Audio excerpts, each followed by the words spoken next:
Some shows don't need a celebrity narrator to introduce the show, but this show does. In a world filled with endless opportunities, why would two men who have built 13 multi-million-dollar businesses altruistically invest 5 hours per day to teach you the best practice business systems and moves that you can use? Because they believe in you, and they have a lot of time on their hands. They started from the bottom, now they're here.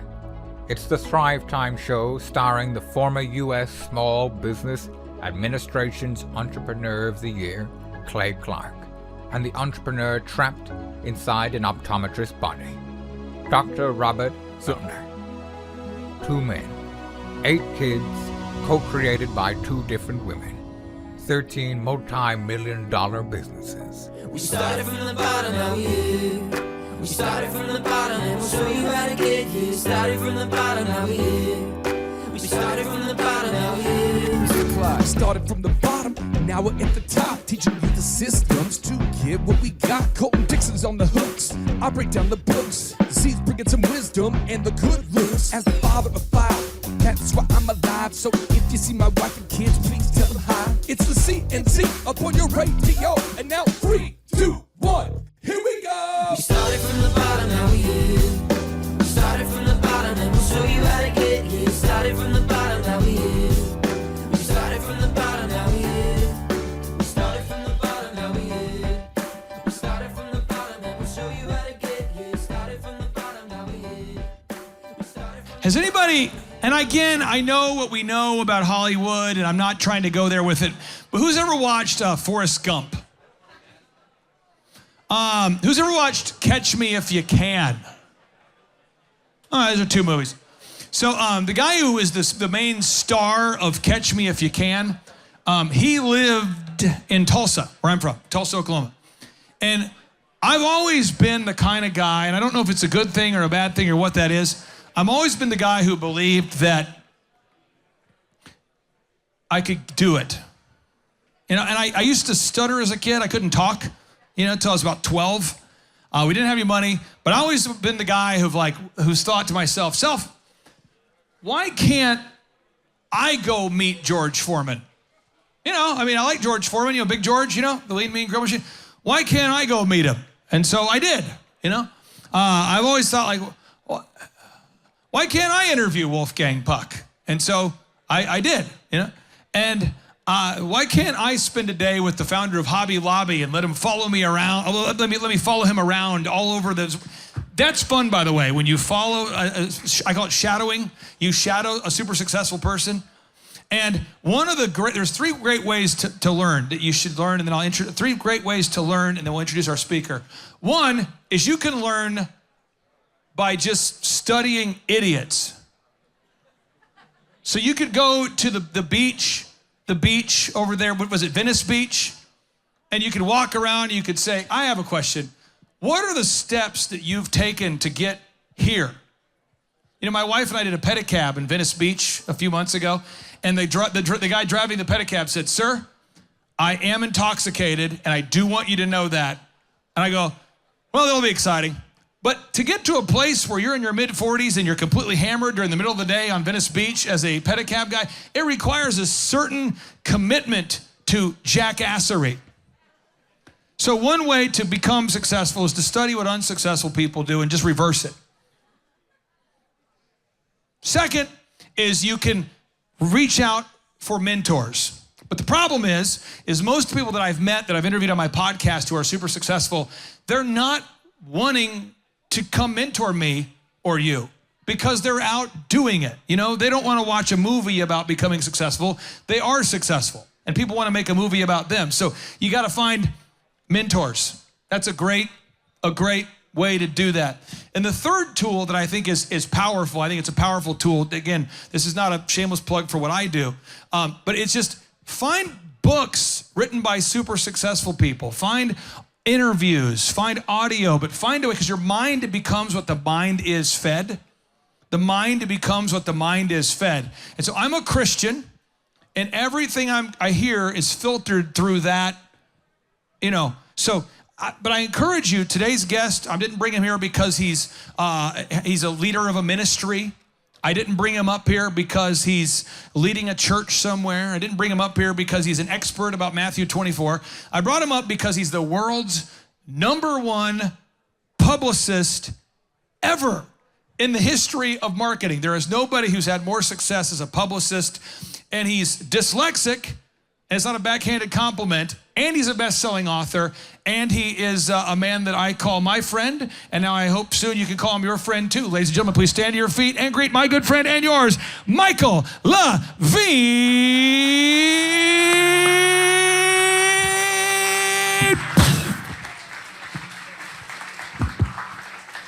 Here you go. Hello, everyone. It's a shame he's so shy. It really, isn't that tragic? If he could just learn to open up a bit, relax. Friends, I'm very happy to be here, but if we could start, I think it just feels, I feel inclined to suggest that we start by applauding Clay and his mission. He's extraordinary. Clay Clark is extraordinary, and he's been extraordinary for a long time. And you're extraordinary for being here, so thank you. And I want to punctuate, this isn't what I intended to say, but I want to punctuate something that Clay said a moment ago because I don't want it lost.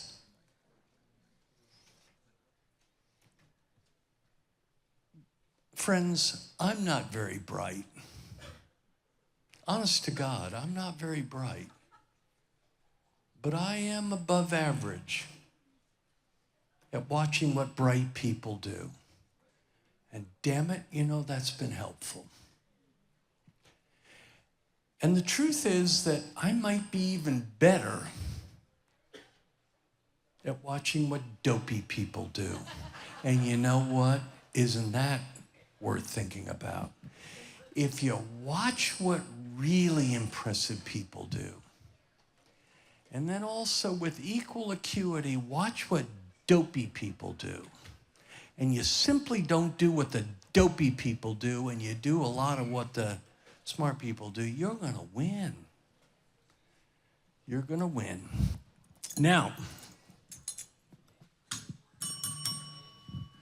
we're in a church, so I can't curse. So this is going to be my, you know what I meant to say. You know what I meant to say. When I was growing up, Clay gave you a little background about some of the obstacles I had, and we all have had obstacles, and we're going to talk about that a little bit. But when I was growing up, for some kind of weird, wacky reason, I was modestly obsessed as a young person with what in the God's name is going to become of me. What am I going to become? I did not come from a privileged home, and what am I going to become? But in midlife, after asking that question perennially for, decades, I came to conclude that you never fully grow up in life. You never fully grow up. And so I replaced the question, what am I going to become when I grow up, to what have I become thus far? Isn't that a worthwhile question? What have I become thus far? I think it's a worthwhile question. And when I started asking that question at midlife, what have I become thus far? I realized to my absolute surprise and even horror that one of the things that I had become thus far, not the only thing, maybe not even the principal thing, but one of the things that I had become thus far, to my surprise and even shock, was an evangelist. I had become, in part, an evangelist. Now, my religious friends tell me that an evangelist is nothing more than a bringer of good news. And by the way, for a young man that grew up in a dysfunctional Jewish home in New York City, I promise you, I did not intend on becoming an evangelist. I promise you that. But I am, I think, in certain ways, the kind of evangelist that wants to come today to bring you some good news. But for those of you who know me well, know that I am the type of evangelist that comes to bring you good news only after first bringing you some bad news. And that's unfortunate, but true. And so I'm going to begin with some bad news. And the bad news is that whether you figured it out or not, and God willing you have, life is difficult. Life is difficult. In some ways, I think one of the greatest parental mistakes of the last generation or more is the lack of emphasis that parents have placed on teaching their children over and over and over and over and over again that life is difficult. And let me help you in case you haven't noticed. Life is difficult if you're tall or short, black or white, gay or straight, young or old, rich or poor. Life is difficult. That's the bad news. However, though life is difficult, and it's difficult for all of us, with enough attention, enough dedication, it is winnable. It is overcomable, though it will remain difficult, perennially difficult. And so that is where we start today. I want to ask you a question. If I may, if you would be willing to be open and honest with me and yourself. On your journey from when you were a very young person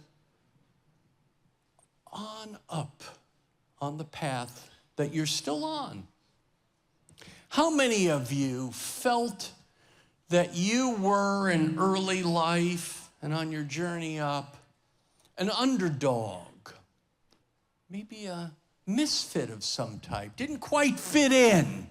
How many of you felt that you had certain obstacles that you had to overcome that maybe some others didn't? How many of you? Raise your hand. Raise it real high. How many of you felt yourself to be an underdog? Good many. Well, I was an underdog. I know I may be up here. Given the introduction Clay gave me, it doesn't appear so, but I promise you, I was an underdog. And many of you were underdogs. Now, we're going to talk about a simple, though not easy, 4-step path. A 4-step, simple, though not easy path for underdogs on their journey up. Let's think of it maybe as a ladder. Can we do that? As a ladder, 4 steps, ladder. Here we go. Step number 1.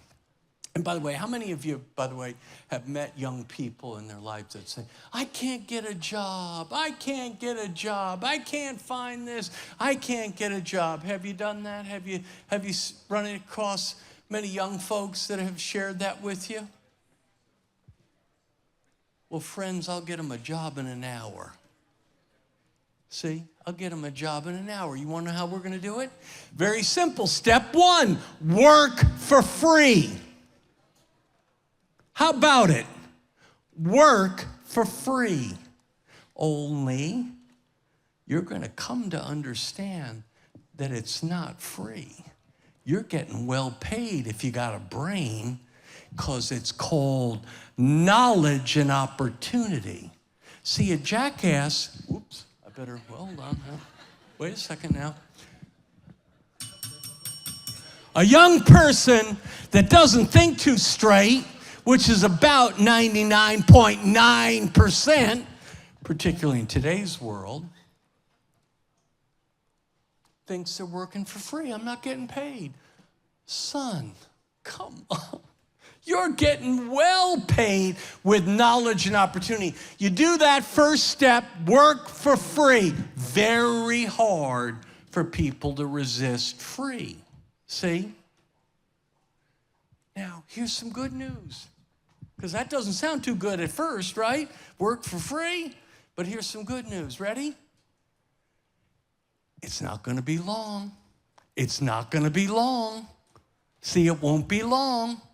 If you work hard, if you come in early, you stay late, and you say about twice a week to whoever the hell gave you the job, thank you for the chance, it won't be long. How long will it be? I don't know, maybe 6 months or a year, but it's not going to be long. See? Then you graduate to step 2. Step 2, what's step 2? Now, by the way, in the beginning, you're working for free, and all your friends are working at Taco Bell. So you're working for free, you get $0 an hour. They're working at Taco Bell, they get $15 an hour. Who's winning at that point in the story? Well, it would appear that your Taco Bell friends are. See, that would be the appearance, wouldn't it? Okay, but then you graduate right up to step 2. Step 2 is called work below market. Work below market. See? Step 2. You're already on step 2. You're halfway there. Work below market. Now, what does that mean? Well, it means that your friends over at Taco Bell at $15 an hour, you're working for $10 an hour. It would appear, in the world's terms, they're winning. But you're on the ladder. See? And here's some more good news in case you haven't figured it out yet. It won't be long. It won't be long. Come early, stay late. If your boss says, hey, come in, Sally, at 9, leave at 4, you say, thanks, I'll be in at 8 and see you, leave at 5. Right? Don't do what you're paid to do. Do more than you're paid to do. Come on now. You got a brain. All right. Now, you're on step 2. Your Taco Bell friends are still winning. It's okay. It won't be long. Now you graduate to step 3. Step 3 is you work for market. They work for market. You work for market. Okay, 15-15. Now the race is tied.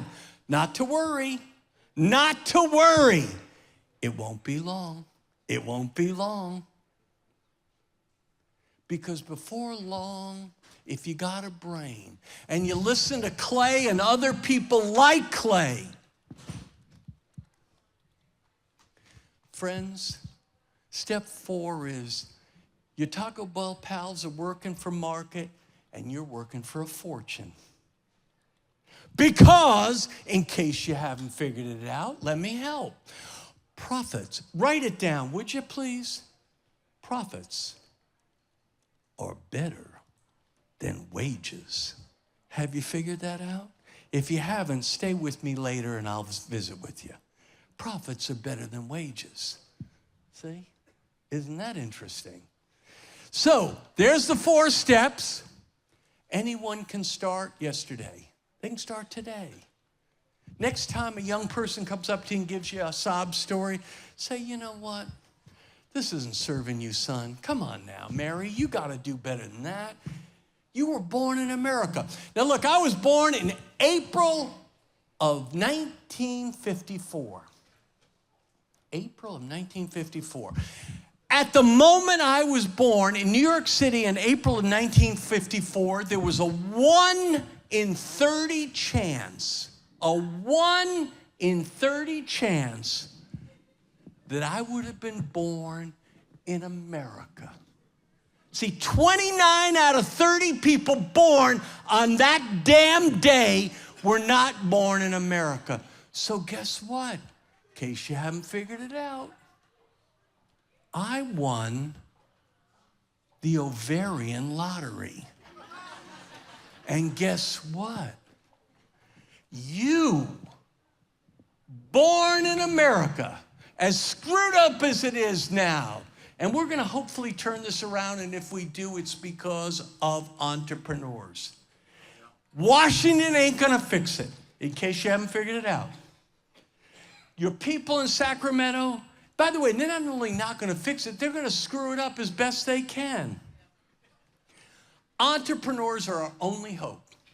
That's why I believe what Clay's work is so sacred, because not only is he teaching people how to make a future, a fortune, a future, right? And he's doing that.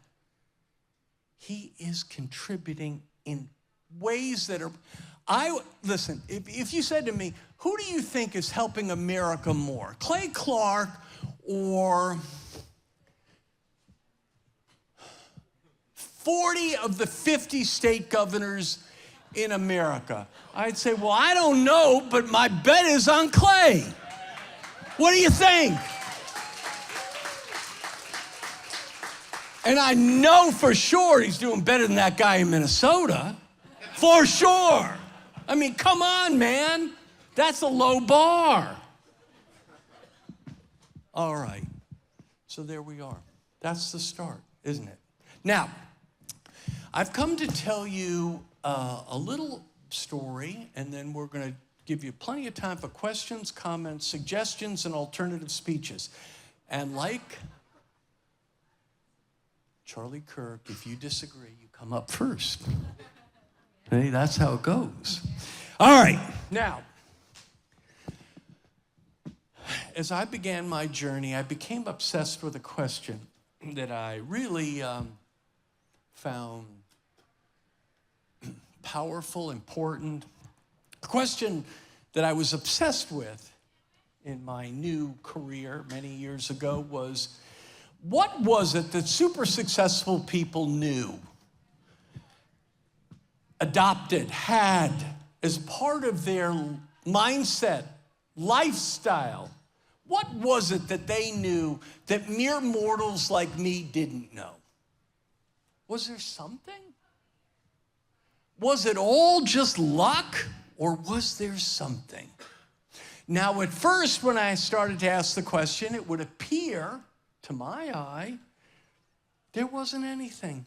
I couldn't seem to find what was it that Michael Jordan and Bill Clinton or Oprah Winfrey and Elon Musk had in common, or Donald Trump, or what was it? Was there what? I couldn't seem to get it. But I stuck with the question over and over and over again. What were the qualities? What was it, if there was anything? Now, at first, didn't appear to be anything, except they were rich. Okay. But I stuck with the question. And you know, after several years of sticking with the damn question, I came to conclude that I think I'm seeing patterns. I was representing the biggest stars in the world. I gave advice to three U.S. presidents, both political parties, which means I'm a hooker.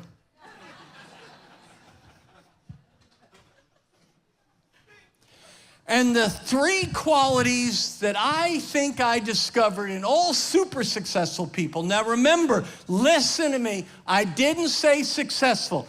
I said super successful.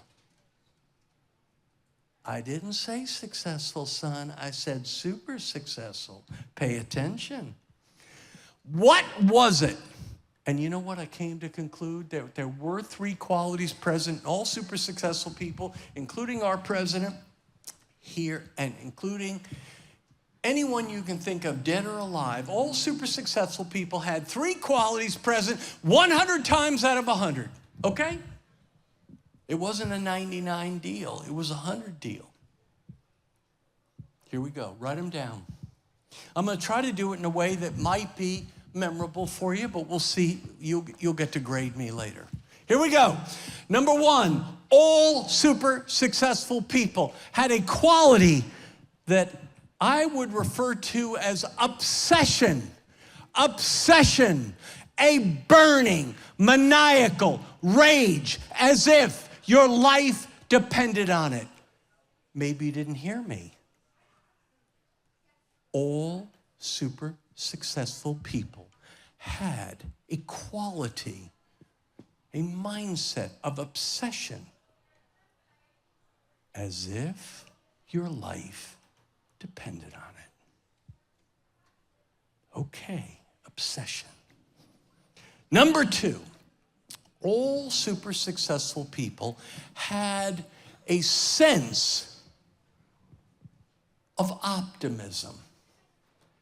But it was a very paradoxical sense.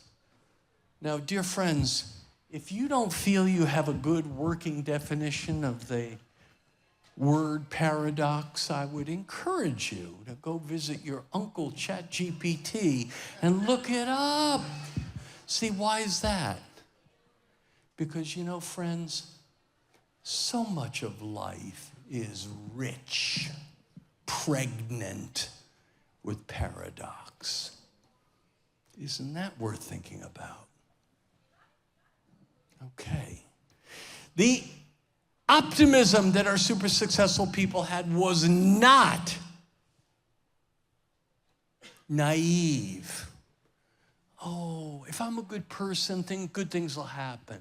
What comes around goes around. No. It was a different kind of optimism. Write it down. Here we go. It was an optimism born after a militant need. Think of the words. It was an optimism born, created, after a militant need, obsession, to face the brutal facts. It was an optimism born after a militant need to face the brutal facts. And dear friends, when our super successful people, friends, looked out into the face of destiny, here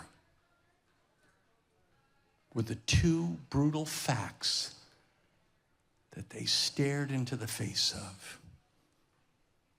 Fact number one, the game is not easy. Have you figured it out yet? The game is not easy. Number two, the game is not fair. However, though the game is not easy and though the game is not fair, with enough burning maniacal rage, the game is winnable. Though not easy and though not fair. Smartest thing ever said to me on the topic of optimism was said to me by General Colin Powell.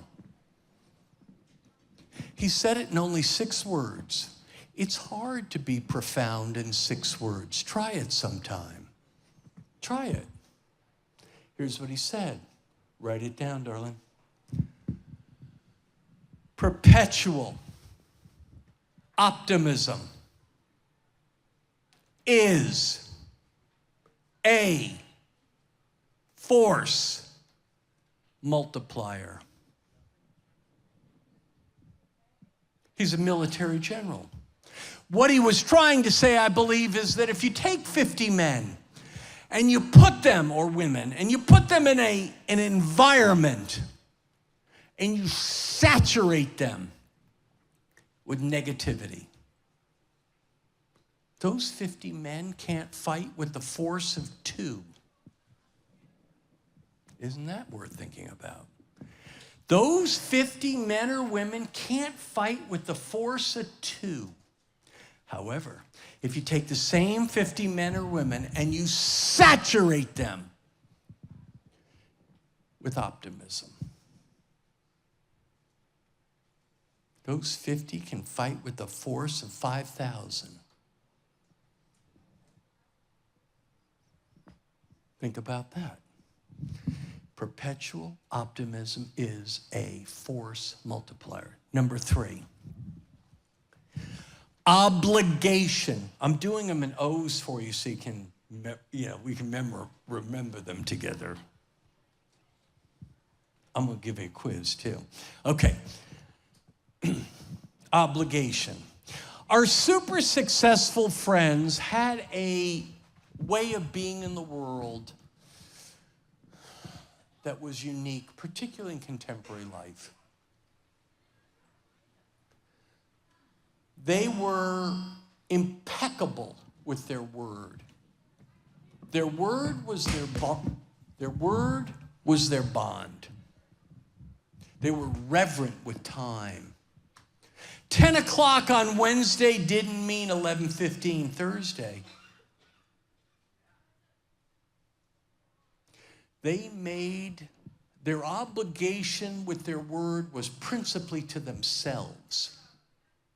Principally to themselves. Let me give you 2 examples, if I may. I'm going to tell you about 2 kinds of people in the world. Person number 1, first type of person comes up to you and says, next year I'm going to lose some weight. Next year I'm going to lose some weight. That's person number 1. You've met people like that, maybe. Person number 2 says, hey, listen to me. 8 pounds, August 4th. Maybe you didn't hear me. Isn't that a different way of thinking? Their goals were measurable, discernible, often written, virtually always shared with someone. So I meet people here all the time, you or anyone else. I say, hey, Mary, Sarah, Jose, you got some goals? Yeah, I got goals. I said, great, you got goals? Yeah, I got goals. Oh, that's wonderful, Mary. Can you show them to me? Well, I don't have them written down. Then, darling, you don't have goals. You got a bunch of fun ideas floating around your really pretty head. That's not a goal, darling. That's okay. So, with the third O, which is obligation, comes today's only voluntary homework assignment. And then we're going to get to questions, comments, suggestions, and alternative speeches. Here's your voluntary homework assignment. First of all, isn't that cool? It's voluntary. This is the best kind of homework. It's voluntary. You don't have to do it.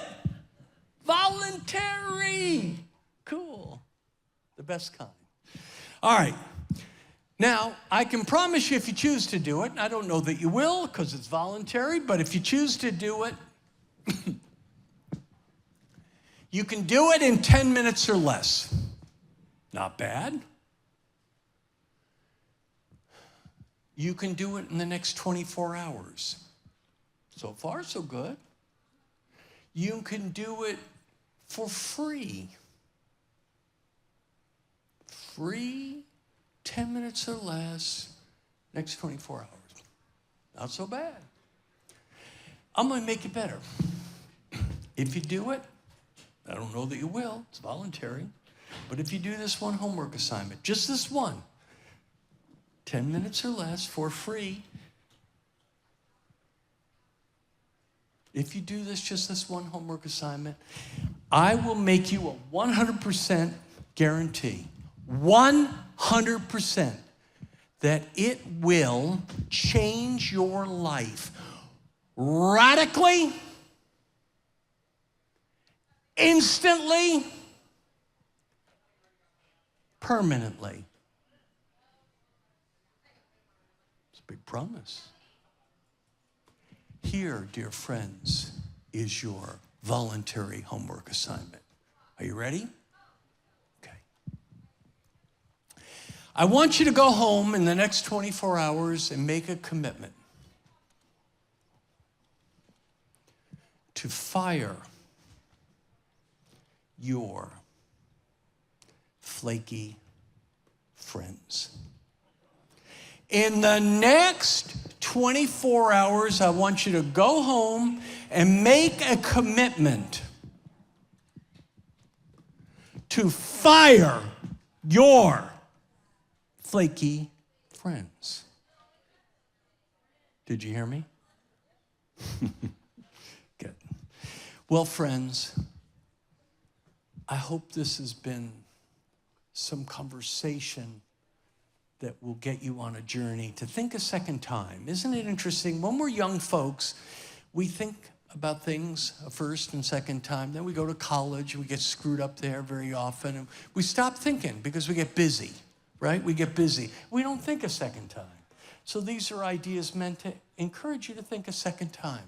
Now, we're going to go, if you're willing, if you're bold enough, if you're courageous enough, to questions, comments, suggestions, alternative speeches. Clay Clark's up here. Now, Michael, quick interjection. For people wanted to know, we now know that Eric Trump, he's going to be speaking at 12:15. So 12:15. So for anybody who is wanting to know, Eric will be here at 12:15. What we'll do is we'll do a Q&A format. If you have a question, if you want to come on up here, and I'll pass you the mic, and then you can answer, ask any questions. If you disagree or you want a clarification, or you want to argue with me, come on up, see Brother Clay. I love it. It's all good. And maybe you'll change my damn mind. See, I told you, I'm not very bright. Okay, so we're going to bring up question number 1, 2, 3. Anybody want to come up here? Again, just come on up here. I'll pass you the mic. Any questions for Michael Levine? And just so you guys know, some of the things that Michael did that were really impactful for me was he talked about the obsession. And at the time, I was in the process of building multiple businesses, and Michael would just say things like, are you absolutely obsessed with this being successful? Or is this something you just are talking about potentially happening? And his clarification and ability to hone in the focus of the entrepreneur / his clients, it's been something he has done. But he also invented this thing, or wrote about this thing called the Tiffany theory, which Michael talked about, where you judge somebody based upon the gift wrapping. And Michael, so the first question I want to ask you, and then we'll introduce these folks here. Yes, Clay. Could you explain, what is the Tiffany theory? Because that's how I first discovered you. Tiffany theory. Good note. Okay, Tiffany theory. I come to visit you today. Young lady, what's your name? I can't hear. Sister Sandra. I've come to visit you today, and I'm going to bring you a present, darling. That's the only way to be. I got to bring you a present. Now, Sandra, lucky for you, the present I'm going to bring you is going to come in a beautiful blue box with a gorgeous red ribbon. See? Blue and red Tiffany box. Now, you get the present, you open it up. First of all, what do you say when you see the box? Wow. Okay? Now, whatever gift I give you in that box has a higher perceived value in your own mind than if I gave it to you in no box, or a box of less prestige. Now, why is that true? Not because Sandra's a jackass, but because Sandra lives in a culture in which we gift wrap everything. We gift wrap our politicians, our corporate heads, our movie and TV stars. And you want to know something else? We even gift wrap our toilet paper. Isn't that worth thinking about? Come on now. You're smart enough to know that God sees the inside and humans see the outside. Come on. Now, just throwing it out here, how many of you have really met or discovered me or us through the Reawaken tour? Okay, so just you know, things that blow my mind about Michael's career. He represented both, am I correct, President Clinton and George Bush? I have given non-paid media counsel to President Reagan, who, by the way, used to be in all the papers, President Bush, the father, and President Clinton. Which just blows my mind. Again, so I now knowing what I know, I don't know. Do we have political parties? Maybe we have a uniparty? I don't know. But Michael Levine might know. You could ask him during the break. Okay, sir, what's your question you have there? Thank you, Mr. Levine. What's your name, Senator? Bert. Bert? Yes. Big Bad Bert. Go.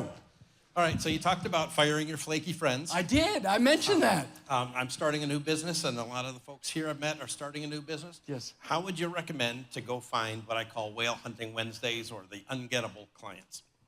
Well, listen, using the steps, Bert, I think let's not focus right initially on whales. Let's focus on building a product or service. What kind of product is it, brother? What kind of business is it? So I print artwork on walls So you're- that come alive. Okay.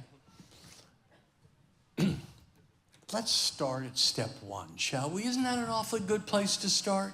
Step one is build a product or service so good, so damn good that the world cannot ignore you. Start there.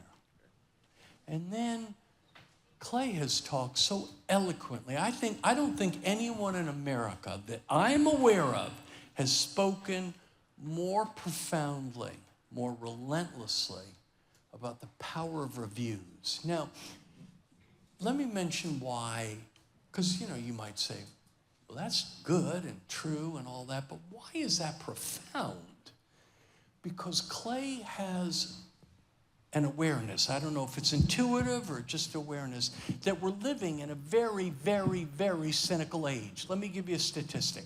30 years ago, American adults, 78% of all American adults over 18 in America felt that authorities would either do the right thing or try to do the right thing. Authorities were doctors, politicians, clergy, lawyers, business leaders. Today, 30 years later, 78%, today, 18%. Under 30, 2%. Clay somehow was wise enough, smart enough, intuitive enough to know, hey, we're in a cynical age. If I have social proof like reviews, right? So focus that first. Then whale hunting, brother, I gave you some clue. It's hard to say no to free. Isn't that hard? Okay, well, Clay's got a whole line. Thank you, sir. I appreciate it. Thanks a lot. Okay, next question coming in hot. What's your name, where are you from, and what question do you have? Hi, my name is Michael Linton. I'm from here in Michael? Yorba Linda, California. Hello, Michael. Hi. What's your favorite movie of all time? Don't really watch movies anymore. Oh, watch movies. Okay, go. What's your question? My question has actually... And by the way, you can also you can have a question or you can have a comment. You don't have to have a question. You have a comment? Come on up. Go ahead. My question has to do with what you said about firing your flaky friends. So as a Christian, how do we draw the line between firing flaky friends and not giving up hope for those people? Listen, I don't care what internally your feelings are about people. I'm just trying to share with you what I think your behavior should be. If you want to pray for somebody on Sunday, God bless you. Do whatever the hell you want to do. I don't get in business with them, son. Don't marry them. Come on now. Fire your flaky friends. Now, you might say, really, why should I fire flaky friends? Because the truth is that nothing interferes with the potential of a human's capacity for greatness like the secondhand fumes of flakiness. The secondhand fumes of flakiness. I want to interject one thing real Yes. quick here, because I mentioned earlier, I didn't bring up Michael here to be like a religious expert, or a Christian expert. I am not a biblical scholar. As I mentioned, he represented Bill Clinton and George Bush, so there we go. Okay, so I am not a biblical scholar. Yes. could you imagine being the PR consultant of choice for Bill Clinton? Could you imagine?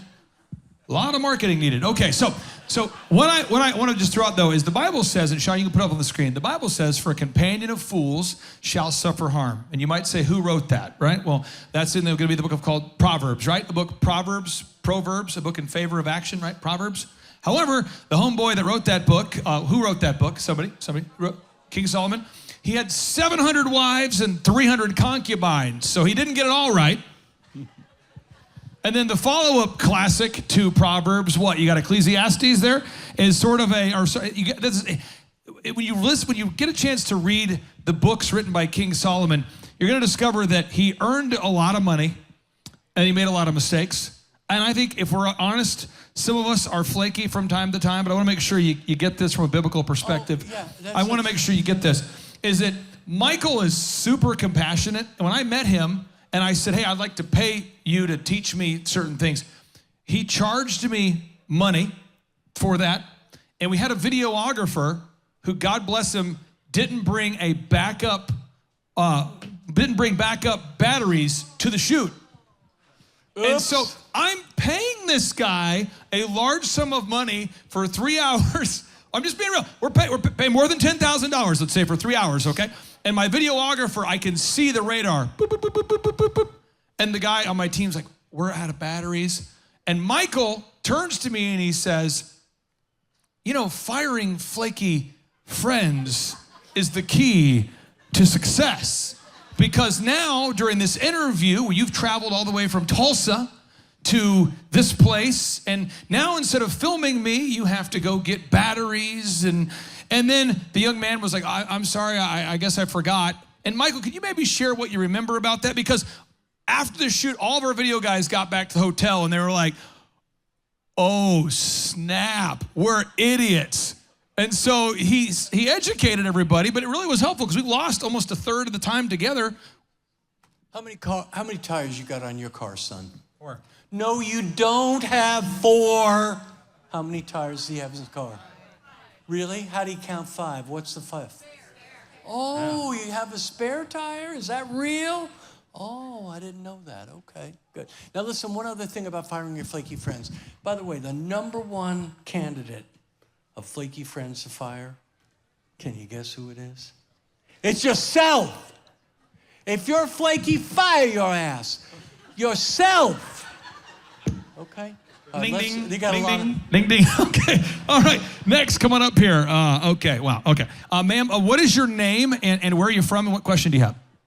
I'm Nicole. What's your name, young lady? I'm Nicole. Nicole, favorite Yes. movie of all time, go. White Chicks. What's it? White Chicks. Okay. I love White I like Chicks. her. All right, what's your question or comment? My question is that how does obsession change your personal life? Because I've heard a lot that it changes your business. How does that change your personal life? Well, let's agree, dear friend, that it has impact. Life is listen, I don't know if you figured this out, Nicole. I don't know you. I haven't had a chance to get to know you a little bit. But I have observed something, and tell me if you've observed the same thing, but we'll see how it goes. Best I can figure out, Nicole, rich people get about 24 hours a day. And poor people get somewhere in the range of 24 hours a day. And Oprah gets about, give or take, 24 hours a day. And homeless folks get about 24 hours a day. So you say, how does it impact your personal life? Well, we only get 24 hours a day, 168 hours a week. How are we going to spend them? Now, if you want to spend however much time, greatness is not a calling for everyone. Isn't life really in essence, isn't life really one question with 2 parts? Nicole, what is it you most want? Okay. Hold on, darling. Stay with me. It's got 2 parts. Nicole, what is it you most want? And what is it you're willing to give up to get it? Isn't that worth thinking about? And there's no right answer. Everyone answers differently. You get it? Okay. Let's give other people a chance. Because we got Clay's got other All right, now, real quick stuff. here, I want to make sure I clarify this idea. Again, back to King Solomon. How many of you have ever read Proverbs? Have you ever contemplated what it would like, what kind of poor choices you'd have to make to have 700 wives and then 300 concubines? So there's a lot of wisdom to be gained in that book, right? There's a lot of wisdom, but you also have to understand this was a deeply flawed human, right? And Ecclesiastes is a book where if you read Ecclesiastes, who's read Ecclesiastes? You should wash down Proverbs with Ecclesiastes. It talks about how at the end of the book, King Solomon, he's going, at the end of the day, the whole meaning of life is just follow God's laws and keep his commandments. So this is a business conference where I'm really trying to help you have success financially. And as a Christian, how many of you grew up around the prosperity message or prosperity gospel? How many of you grew up around the poverty gospel? I grew up around the family where, we would cast out the demon of poverty. That would happen. We had Carmen. Remember Carmen, the musician? He's in my living room casting out the demon of poverty. That's great. We had a lot of the Benny Hinn kind of people around my life, and yet we were still poor. And I'm not attacking Benny Hinn or Carmen, but we were poor, And so I totally detached from Christianity and didn't read the Bible and in any way, shape, or form read the Bible or connect with the Bible. And I only went to church begrudgingly because my wife wanted me to. And I became massively successful financially, but to become successful in life beyond finance, we need to get back to God. Does that make sense to you? Are we on the same page? So Michael, I want you to know this. He's teaching you these brutal principles of business, the law of sowing and reaping, and these concepts that for whatever reason, churches don't talk oftentimes. I know Pastor Phil does, but a lot of churches won't talk about if you don't sow seeds, you can't reap a harvest. The Bible says, for a companion of fools shall suffer harm. A lot of pastors don't want to say hanging out with flaky friends will cause poverty. So I just encourage you, when in doubt, go back to the Bible. Okay, so, sir, what is your name and what questions do you have? My name is Mark, and what I have is step one. Hi, Mark. What's your favorite movie of all time? Oh, Over the Sunset, of course. Of course. Go ahead, Mark. What's your question? So the question is step one on the 4 steps. Work for free. Okay, work for free. But we're in a day of the millennials. You can't get them to work at all, and they think that they're worth more than they can possibly ever be worth. So they go in there and they demand $20 to flip burgers at the McDonald's. They don't demand it. Society's taught them they are entitled to it. Yeah. Now, we got a screwed up society, and don't be part of that. No. You see, Clay talked about interesting thing about wisdom, didn't he? And you know what I've observed, Clay? There's a difference in life between being smart and being wise. Smart and wise. Smart and wise. Difference. Difference. A smart person knows that a tomato is a fruit. See, that's what a smart person knows. A wise person knows don't put it in a damn fruit salad. All right? Come on now. How do we attract these people? How do we attract these millennials to work off knowledge that we're able to give them that they just don't see? They don't put a free value. I damn near ruined my life trying to convert people. I damn near ruined my life. You'd meet somebody and I'd say, I'm going to make them successful if it kills me. Damn near did. Thank you. Damn near did. Find people who get it and who want to get it. Now, let me tell you something brilliant that Clay taught me about 15 years ago. Every week, every month, there's people in this room who have done it. I did it. I thought I was pretty far along, and Clay taught me this. Have a recruitment fair meeting. If you got a job, have a recruitment fair. If you don't have a job, have a recruitment fair. If you might have a job, have a recruitment fair. Always, always, always be looking for people with that spark. Now, there are not many of them, but that's why you got to keep looking for them. Jackie, James, Robert, can you guys come untangle the cords there? We know things are going well when we've got the nest beginning to form, so we're good to go. Let's bring up our next question, but before we do that, just to be clear, we're going to talk about the system that Michael talked about here. But when I was building, the photography business, as an example, we needed photographers. We needed like 40 photographers. When I was building my DJ company, we needed 80 disc jockeys. It's like a pirate ship with music. And so in order to do that, you have to hire people at scale. And so we'll talk about the onboarding process of how to find good people, how to hire them. And that's what Michael's referring to. As they're untangling this, ma'am, what is your name and maybe what question would you have? I'm Marlena Martin, What's your favorite movie of all time? Sound of Music. Okay. They don't make it like that anymore, right? Okay. Hi, friend. Hello.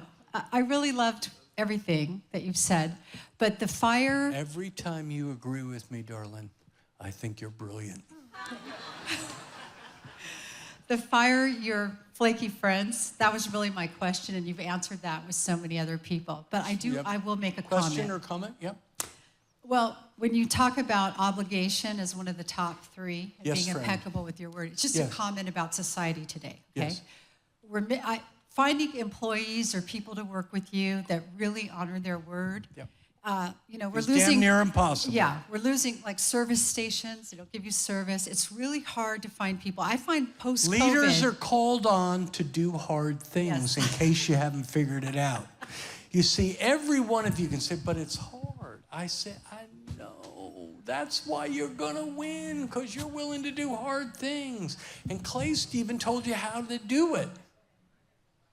We'll walk you through the step-by-step system, how to find Yeah, good people. I come on, promise we'll man. walk you through that. Thank you. Great question. We have go. time for 2 more questions. Again, what's And going to then we're happen is gonna Eric end. Trump's going to be here at 12:20. How many of you have ever been to one of the Reawaken events pre the Charlie Kirk shooting? So I want you to know, when we were looking at and may he rest in peace, but when we were doing the Reawaken events, the number one bill was always security. And so what'll happen is the Secret Service is going to show up here and they're going to do what's called a sweep, which means they have to come in here with dogs and make sure we're all safe. And so if you guys can all work with me through that process, because we don't want to have any incidents. We never had an incident at any Reawaken America event, although we stopped many of them. And so the stories that you didn't hear were the ones we stopped. And so I just want to make sure that we have a great experience. So when Eric gets here, just kind of listen in and I'll let you know announcements about what we're doing. And because I don't know what we're doing, but I'll let you know. We might have to all go over here while they sweep this room, or maybe we stay here and they sweep that room. I don't know. But you won't be able to leave between the time of 12:20 and 1:30, and that's because they're going to be checking all the entrances and exits, and there'll be a bunch of people here, and so that'll happen here at 12:20. So we'll take a break here in like 5 minutes. We'll kind of stretch. We'll come back for one session before Eric Trump joins us. Okay. So what is your name? And what movie do you like? Movie of all time. My favorite movie of all time is What About Bob? And my name is Ruth Toohey. Hi, Ruth. Hi, I'm just here because I love the MAGA movement. But how can we make America great again if we don't make America godly again? And my goal and request is, how do I, get people to what I have gotten, my passion, to invest in our youth? Because money comes and goes, but souls are eternal. And that's what my major thing is, and that's my thing I want to do. And I would like to, team up with people that are actually here from the Reawaken America. And I'm going to go over here behind this board. Listen, Ruth, I'm not a spiritual teacher, but what I can tell you is how we began. Whatever it is in life you want to do, right? Probably a pretty good idea, particularly if you're not as bright, like me. I'm not too bright. If you watch what the great ones do, watch what they do. Now you say, I want to affect youth. So, I want to affect youth. Maybe watching a little bit about what Charlie Kirk did might work. Isn't that worth thinking? And then watch what the dumb ones do, and don't do that. Isn't that worth thinking about? Okay, let's go. All right, time for one final question. Thank you so much for your question. Thank you, ma'am. Appreciate This is the final question. Let's give him some applause for the final question. Okay, what's your name? What's your favorite movie? Hi, Michael. My name is Matt. My Big favorite Bad Matt? Yes, sir. And my favorite movie is The Passion. Okay. So my question is... Question or... Yeah, question. So as somebody that has witnessed, interviewed, and been seeing people that are of high level, when talking about obsession, what do you see internally that drives that obsession? And how do they continuously pull from it? Matt, people are unique, personal, idiosyncratic, But one of the ways that maybe we're similar is that we are all, whether we know it or not, consciously or subconsciously, born with a big dream of some type or another. Now, some people's big dream is to fly a rocket ship to space, and some people's big dream is to get married and have a kid. And trying to identify what it is you want to do before you die is a worthwhile pursuit. What is it that Matt wants to accomplish, so help him God, or so help him universe, however you want to say it, before you leave this earth? Now look, I don't know when you're going to die, son, and I don't know when I'm going to die. It could be tonight, right? But if you live to be 80, it's a pretty good age, you get 25,500 days. Now, if you live to be 90, that's a good old age, right? You get 29,200 days. That's all you get, son, if you live to. So what is, you try to reverse engineer. What is it? And then, of course, what are you willing to give up to get it? Now, you look like you're in pretty good shape. Yes. You go to the gym? I'm a personal trainer. Okay, so you go to the gym. Now, if I said to you, hey, brother, I want to look like you someday. Okay? And listen, I'll tell you what. I want to look like you, and I'm willing to go to the gym once a month. Michael! Son, Michael, come on now. We can't get you there in once a month. You got to give up more to look like that. See, that's the price. Now, before I say goodbye and thank Clay one more time, I hope it was of some value to you today. Thank you. Your time.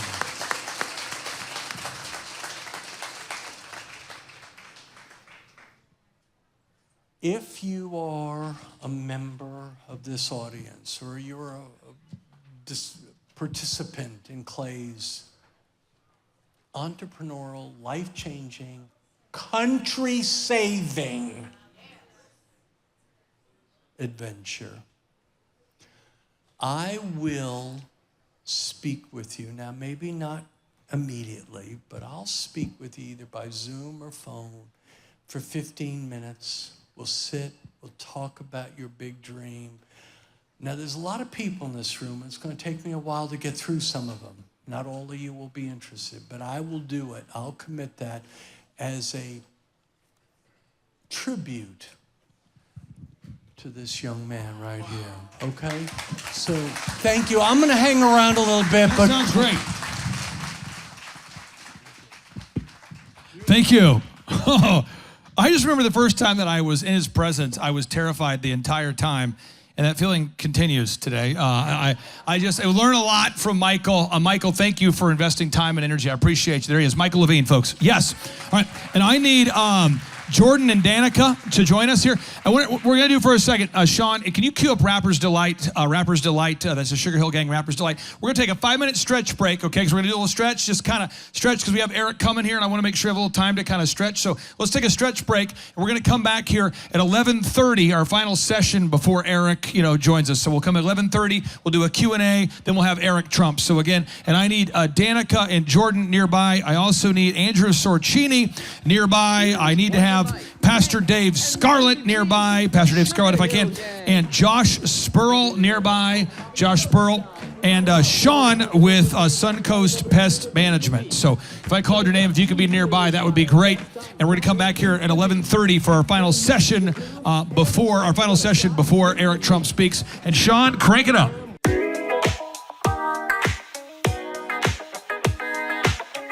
Thrivetime show, that's where you wanna be. That's where you wanna be. Thrivetime show, that's where you wanna be. Yeah. Business growth is what you wanna see. What you wanna see. Thrivetime show, that's where you wanna be. Where you wanna be, yeah, yeah. If you've got the big goals, to achieve. Yeah, you got to achieve it. For entrepreneurs, it's a paradise. For employees, it's a change paradigm. For the poor and ignored, it's a change mind. For the explorers, it's a major find. For Tim Tebow, it's goals aligned. For the era to the Trump, it's a mastermind. For Robert Kiyosaki, it's game time. For the first time attendees, it's oh my. For the Oklahomies, it's a sweet home of mine. For the real business people, it's so nice. For the people going places, it's a green light. For you and your crew, it's a change vibe. For this rendezvous, you can name your prize. For the VIP, ticks 105 times. For me, it's what I do, it's my vibe. Because the Thrivetime Nation is my tribe. My tribe. Thrivetime show, that's where you wanna be.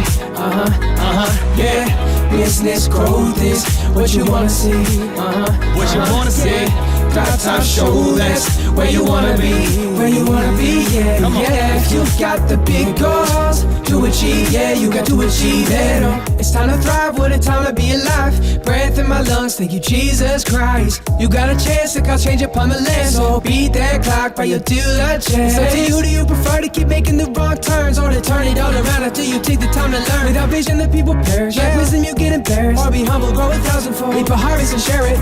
Can we kick it? Yes, we can. If you come with business problems, you leave with plans. At the Thrivetime Show, we make wealth expand. And we're focused on implementation. We teach marketing and improving your brand. How to build the systems and finance. We teach how to hire people and manage them. How to bring your dreams into reality land. Since 05, I've been doing it, cause that's my jam. Helping goal pursuers do it, putting cash in their hands. Now that Eric Trump has joined us, he has joined the band. Kiyosaki's coming too, cause he's in the rhythm. But can he kick it? Yeah, yes he can. Kiyosaki's in the dojo of self-discipline. So get your tickets now at Thrivetime Show and I'd buy them now while they're still on hand. Thrivetime Show, that's where you wanna be. Yeah. Business growth is what you wanna see. What you wanna see. Thrivetime Show, that's where you wanna be. Where you wanna be, yeah, yeah. If you got the big goals to achieve, yeah, you got to achieve it. Thrivetime Show, that's where you wanna be. Yeah. Business growth is what you wanna see. What you wanna see. Thrivetime Show, that's where you wanna be. Where you wanna be, yeah, yeah. If you got the big goals to achieve, yeah, you got to achieve it.